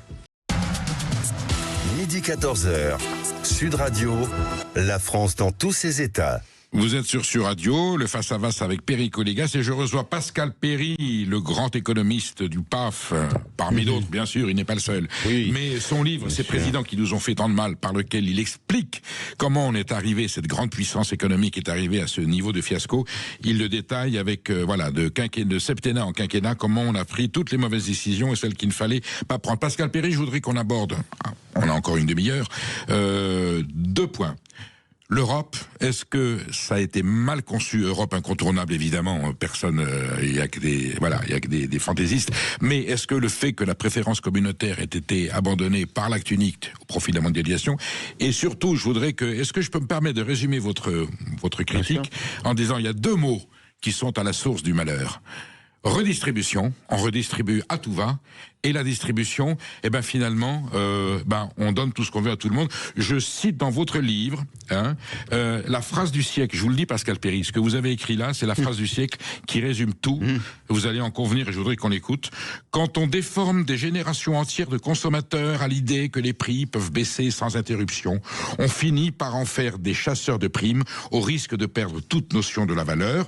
Les prophètes des petits prix ont aussi une responsabilité importante dans l'affaiblissement de notre potentiel productif, et de citer les familles des grands distributeurs, Leclerc, Muliez, Fournier, qui ont fait les grandes enseignes.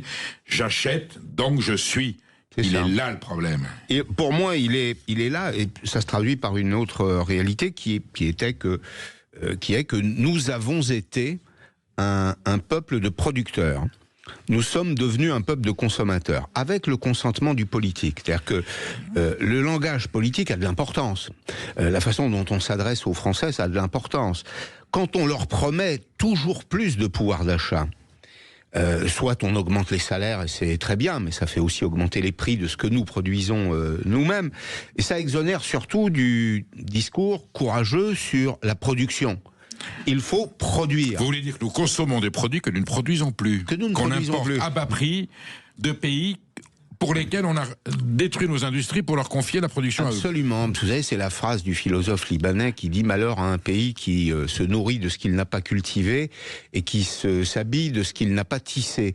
C'est exactement ça en réalité, c'est que nous sommes aujourd'hui un peuple de consommateurs avides de pouvoir d'achat, en oubliant que, avant de redistribuer la valeur, puisque vous avez utilisé cette formule, il faut la créer. Et pour la créer, il faut produire soi-même. Alors, l'Europe, bien sûr, était un espoir énorme. Oui. Le traité de Rome en 1956, on se dit le marché commun, c'était bien le terme fondateur. Oui. D'abord la CECA, puis le marché commun. On va faire un marché européen, on va vendre nos produits. 86, à l'initiative de Delors, c'est là où il y a une contradiction avec les sociodémocrates qui se disent libéraux, qui le sont.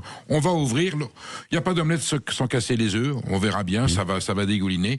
Et finalement, on abandonne la préférence communautaire. Est-ce que la préférence communautaire aurait été quand même un gage, j'allais dire, de meilleur équilibre économique et de meilleure commercialisation de nos biens européens? Mais nous allons y revenir. On n'aura pas le chois, ou on va disparaître. Ça commence d'ailleurs, vous êtes d'accord? Ça commence, il faut dire les choses très clairement. Ne serait-ce que sur l'armement. On s'est planté, on s'est trompé. Enfin, moi, quand je dis on, je ne me mets pas dedans, parce que j'ai toujours considéré que c'était une vraie folie. Mais au moment où tous les grands ensembles économiques se protègent, avec des barrières douanières, avec des contraintes en termes d'hygiène, de respect de l'environnement, qui sont parfois sincères, pas toujours, nous sommes les derniers de la classe à parler de la concurrence pure et parfaite. Il n'y a pas de concurrence pure et parfaite, c'est purement livresque. C'est-à-dire que c'est ce qu'on enseigne dans les cours d'économie, mais avec la Chine, par exemple, qui pratique la politique des prix prédateurs, c'est-à-dire qu'ils vont à perte, pour dire les choses simplement, ils peuvent, parce que c'est avec des subventions du gouvernement. C'est une économie dirigée. C'est une économie dirigée, avec les États-Unis qui érigent des barrières douanières à l'entrée du pays. Qu'est-ce qu'on fait, nous? On regarde passer les containers dans le port de Rotterdam, ou on réagit? Et donc, moi, je dis qu'il est temps de réagir. Vous avez eu la gentillesse de citer tout à l'heure une de mes collaborations avec la France agricole, dans laquelle je défends depuis très longtemps cette idée que nous devons retrouver le sens de la production et de la protection de nos marchés. Pascal Perry, c'est bien le symptôme. Aujourd'hui, la colère des paysans, c'est quoi? Nous importons en Europe et en France des produits dont nous n'avons pas l'autorisation, qui sont interdits de production en Europe. Et là, on importe de pays industriels des produits qui ont été aidés par un État qui a été financé par une politique publique, ce qui serait totalement interdit dans l'Union européenne. Bien sûr. Concurrence déloyale absolue. Bien sûr, oui, vous pouvez effectivement citer le cas des véhicules chinois, des voitures chinoises, qui arrivent avec leur poids de subvention publique, c'est-à-dire des aides d'État, en réalité, qui faussent la concurrence et qui faussent aussi l'image-prix.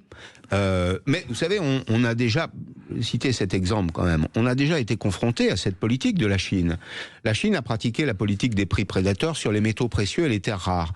Elle a tellement descendu les prix qu'elle a tué toute forme de concurrence, et quand elle s'est retrouvée en situation de monopole, elle a remonté les prix. Donc je dis aux consommateurs, faites attention parce que cette concurrence-là vise aussi à détruire vos emplois, d'une part, mais aussi demain votre pouvoir d'achat, à faire de vous des moutons, en réalité. Tavares, président de Stellantis, avait dit ça se réglera dans les urnes. Oui. Cette iniquité. Et ça n'a pas encore été le cas, mais j'espère que ce sera le cas un jour. La fracture sociale et la souffrance électorale, elle est liée aussi à ce déséquilibre économique. Et puis il y a ce que vous avez évoqué, le cas du deuxième marché, qui est notre carburant humain, l'alimentation. Nous importons effectivement des productions animales ou végétales que nous refuserions en France, qui mobilisent des moyens de production, des hormones de croissance pour les bœufs, par exemple, de l'acétamipride ou des traitements du diméthoate pour les cerises. Oui, des choses simples. C'est pas du libéralisme, ça, Pascal Perry, on est d'accord. C'est pas du vrai libéralisme, c'est déloyal. Bien sûr, c'est une véritable honte. Et donc, on a aujourd'hui une situation quand même dans le domaine agricole qui nous intéresse, vous et moi, qui est scandaleuse et qui est le produit de tout ça, de ces lâchetés. Nous avons une consommation de viande en France qui augmente alors que notre production baisse. Oui. C'est-à-dire la part des produits importés, des mauvais produits importés, est au fond une espèce de témoignage. C'est la démonstration finale, si vous voulez, que nous ne sommes plus producteurs, mais simplement des consommateurs. Alors, culturellement parlant, l'affaiblissement de la valeur travail, la retraite à 60-35, le travail c'est sale finalement, c'est une contrainte, ça devient aujourd'hui même idéologique, c'est une contrainte qui est contraire à l'humanité, affaiblissement. L'immigration a été maltraitée, on l'a choisi, et surtout, alors vous dites, les folles politiques énergétiques, les obsédés de l'antinucléaire qui nous envoient dans le mur à vitesse grand V. Mais les écologistes ont failli tuer EDF, je ne sais pas si les Français se rendent compte. les écologistes ont choisi... Avec le soutien de Madame Royal et de Monsieur Hollande et Monsieur Macron au début de son quinquennat, vous vous souvenez? De son premier mandat, absolument. Alors, c'est très étonnant d'ailleurs, c'est intéressant à observer ce groupuscule, parce qu'il s'agit d'un groupuscule en réalité. Son influence médiatique dans la société est inversement proportionnelle à la taille de ses troupes. Ce sont des militants politiques qui sont très à gauche, qui sont radicaux, qui sont anti-marché, anti-croissance, anti-production, et qui, avec l'arme de la peur, ont réussi à convaincre que notre production agricole, par exemple, était de mauvaise qualité, qu'on empoisonnait nos enfants, ce qui est quand même faux, que le nucléaire était extrêmement dangereux, et on s'est désarmé alors qu'on avait, dans le domaine du nucléaire, de l'énergie. L'énergie, il faut bien comprendre ce truc simple. L'énergie, c'est l'oxygène de l'économie. Vous le voyez en ce moment, les Allemands ont une énergie trop chère et les industriels font le siège de la chancellerie pour faire baisser les prix. Nous avions un avantage comparatif dans ce domaine avec le nucléaire. Un savoir-faire, des ingénieurs, etc. Puis peu à peu, cette population de militants radicaux a infiltré la politique, mais aussi la haute administration, y compris le CEA. Le CEA, vous vous rendez compte? Le centre d'essai atomique infiltré par des antinucléaires. Enfin, c'est à dormir debout, si vous voulez. Et donc, on a perdu Superphénix, qui était une technologie d'avenir. Nous avons affaibli du temps, affaibli notre potentiel de connaissance dans ce domaine, d'expertise, si vous voulez. Le traitement des déchets de l'uranium, qui était un savoir-faire français exceptionnel. Le traitement des déchets, absolument. On avait une filière complète. C'est-à-dire qu'on avait une filière qui se refermait.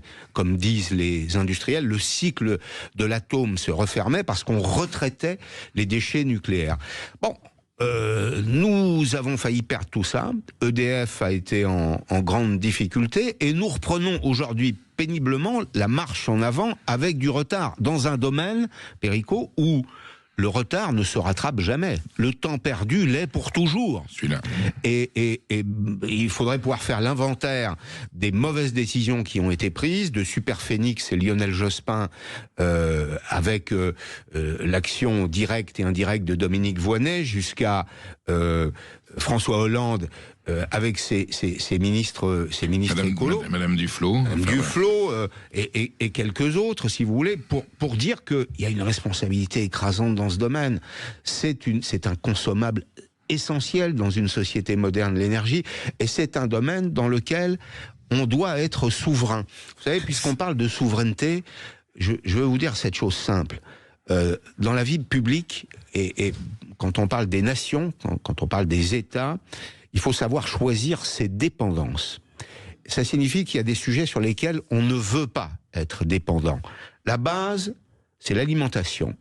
Ce qu'il y a au-dessus, c'est précisément l'énergie. Et puis, il y a la défense nationale et la santé. Ces 4 sujets sur lesquels la souveraineté ne se délègue absolument pas. Et donc, nous avons eu des passagers clandestins. Nous avons eu la 5e colonne. Dans tous ces domaines qui nous ont désarmés, qui nous ont fait perdre du temps. Ce sont ces mensonges qui nous ont fait tant de mal, ces présidents qui nous ont fait tant de mal. Nous sommes avec Pascal Perry, on a encore quelques minutes à passer avec lui. On vous retrouve dans quelques instants. Vous nous appelez au 0826 300 300 pour participer à ce débat passionnant. Perico Légas reçoit Pascal Perry dans un débat passionnant, un décryptage de notre tragédie économique à travers les différents quinquennats de François Mitterrand à Emmanuel Macron. Ils ont tous fauté. Pourtant, comme dit Pascal Perry, quel gâchis, quel énorme gâchis vu le potentiel. Alors, c'est pas perdu, Pascal Perry, mais il va falloir prendre des mesures courageuses et douloureuses pour redresser la barre. Alors, on peut encore le faire nous-mêmes. Et c'est peut-être l'élément auquel je me raccroche. On peut le faire nous-mêmes, c'est-à-dire qu'on a encore la capacité à réformer ce pays. Mais aussi loin qu'on interroge notre histoire, vous partagerez peut-être cette conviction, Perico, nous sommes un peuple de révolutionnaires. Oui. Nous aimons renverser la table. Gaulois réfractaire et révolutionnaire. C'est ça. Et donc, c'est assez peu compatible avec l'idée de la réforme. La réforme, c'est plutôt un truc protestant et anglo-saxon. Nous, on est plus dans la révolution. Mais là, on arrive tellement près du mur pour financer des choses auxquelles on est tous très attachés, l'assurance maladie, l'assurance retraite, la politique de guichet. La France, qu'il va falloir prendre des mesures et, en effet, baisser nos dépenses, celles qui sont inutiles. Et croyez-moi, ça peut se faire sans douleur. Il y a beaucoup de dépenses inutiles qui sont liées à la complexité du modèle. Donc des économies, du train de vie. On peut faire des économies, et puis il faudra se relever les manches, il faut travailler un peu plus. Alors je vous demande pas de travailler, moi je ne suggère pas de travailler 45 ou 50 heures par semaine, mais on en reviendrait aux 39 heures si nous avions le taux d'emploi et la capacité de production de certains de nos voisins, l'ensemble de nos problèmes seraient réglés. Ça s'explique Denis Oliven dans un ouvrage que vous citez énormément. Pascal Perry, nous avons des auditeurs qui nous appellent. Nous avons Loïc qui nous appelle de Castets, dans les Landes. Bonjour Loïc. Bonjour, non, de Gast. Excusez-moi, je lis mal. Mais oui, de Gast. Puis en plus, je connais Gast, vous voyez, si j'ai... Voilà, on vous écoute Loïc. Mais non, je pense que M. Perry, enfin, j'ai pris un peu l'émission en cours et rien qu'à sa voix, son raisonnement, je de suite reconnu M. Perry et je me dis c'est bien dommage que depuis 50 ans, il n'y ait pas des hommes de cette trempe à des postes clés économiques. Enfin, ce que je dis, ce ne sont que des vérités. Je comprends pas, j'ai 50 ans bientôt, j'ai vu le déclin de notre pays d'année en année, de président en président, et ces hommes-là ne disent que des vérités, sauf être fous ou aveugles, ne pas mettre en place ce qui est dit. Là, il vient de dire encore une vérité, 39 heures, se relever un peu les manches, faire en sorte que ceux qui ne travaillent pas se mettent un peu aussi à travailler. Et je pense que la France, on a cette histoire, et sans en arriver heureusement ou malheureusement à des révolutions, il n'y a pas grand-chose à faire si ce n'est remettre le train sur ses rails, quoi. Et puis enfin, je suis, comment dirais-je, très, très abasourdi de voir que c'est quelque chose qui est beaucoup, quand on discute avec nos voisins, avec des amis, qui est souvent, comment dirais-je, un point commun. C'est tout le monde s'aperçoit que tout se casse la figure, on paye de plus en plus. Aucune réforme n'est faite dans le bon sens ou à contre-courant. Enfin, c'est encore des hommes comme ça, des hommes qui savent de quoi ils parlent, qui sont mis à des postes de responsabilité. Et non pas parce que t'es le copain d'un tel ou un tel, je te mets ça et puis t'as aucune compétence, mais c'est pas grave, ça va le faire quand même. Message reçu Loïc. Pascal Perry vous répond. Oui, bonjour, merci Loïc des mots aimables que vous prononcez. C'est vrai, en même temps, les gens qui nous gouvernent, on les a élus, Loïc. Et on a voté pour eux. Vous avez aujourd'hui une Assemblée nationale qui est fragmentée, c'est vrai. Il y a 3 ou 4 selon la façon de rassembler les familles politiques. Il y a 3 ou 4 familles politiques. Le pays est quasi ingouvernable. On a un président de la République qui est au bout du rouleau, si je puis dire, qui a mal géré la sortie d'une crise qui était une crise mondiale. Et ça produit un peu la désespérance. C'est d'ailleurs ce que vous décrivez, moi je le ressens aussi, c'est oui, on sait quelles mesures il faudrait prendre, mais on les prend pas parce que on est des magots, parce que il y a des petits jeux politiques. Enfin, c'est délirant, Loïc, de voir ce qui se passe en ce moment à l'Assemblée nationale. C'est-à-dire que vous avez des politiques qui, au moment du débat sur les retraites, ont dit aux syndicats, mais entendez-vous ? Et qui sont infoutus de le faire eux-mêmes. C'est-à-dire qu'ils sont incapables de discuter entre eux de l'intérêt national. Alors qu'est-ce que vous voulez que je vous dise ? Énorme paradoxe. Voilà. Bon, nous avons Frédéric également qui nous appelle. Frédéric, vous nous appelez de Lille en Dodon, dans la Haute-Garonne. Oui, c'est la campagne, monsieur Perico. Bonjour Pascal, bonjour Perico. Bonjour Frédéric. Alors, j'ai indiqué, lorsque j'ai pu appeler, que malheureusement, tout ce dont parle M. Perry, qui a déjà vu que la difficulté de travailler avec l'État lorsqu'il était chez Air Littoral, puisqu'on leur a mis des bâtons dans les roues. Air Lib, pas Air Littoral. Oui. C'est pas récent, mais les gens comprendront un peu là où je veux en venir. Moi je constate que M. Marlex, avant qu'il ne disparaisse, et j'utilise ce mot à dessein, avait évoqué tout ça. Et actuellement, on est dans la même problématique avec une pépite qui appartient à EDF, qui fait de l'IA, qui est lâchée en race campagne par le gouvernement. Je ne sais pas pour quelle raison. Et il y a des fonds américains qui font fondre dessus, comme sur Technip, comme sur Alstom, et c'est terrible. C'est-à-dire que les vrais fleurons français sont abandonnés au profit de quelques-uns, et c'est désespérant pour tous les gens qui travaillent. Frédéric, Pascal, parce qu'il nous reste très peu de temps, Pascal Perry veut vous répondre. Non, mais Frédéric, je partage. Moi, je suis inquiet de voir que les entreprises françaises manquent de fonds propres et qu'elles sont aujourd'hui la proie de prédateurs. C'est-à-dire que ça s'explique aussi, Frédéric. Vous avez une partie de la gauche en France qui fait la guerre au capital, qui considère que les riches sont toujours trop riches, que le capital c'est pourri, etc. Mais il faut du capital capital pour faire une entreprise, c'est l'association du capital et du travail.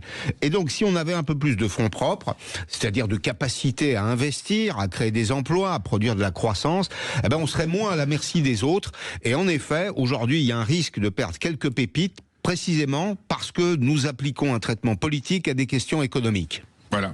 Pascal Perry, merci d'avoir été notre invité. Je rappelle le titre de votre livre, Ces présidents qui nous ont fait tant de mal chez Plon. Vous décryptez comment les quinquennats qui sont allés, les septennats et les quinquennats depuis François Mitterrand ont conduit la France dans le mur par de mauvaises décisions. Manque de courage, manque de lucidité et surtout un petit peu, n'est-ce pas, c'est la cigale ayant chanté tout l'été se trouva fort dépourvu quand la bise fut venue. Et je peux vous dire que la bise est arrivée. Merci Pascal Perry. Merci.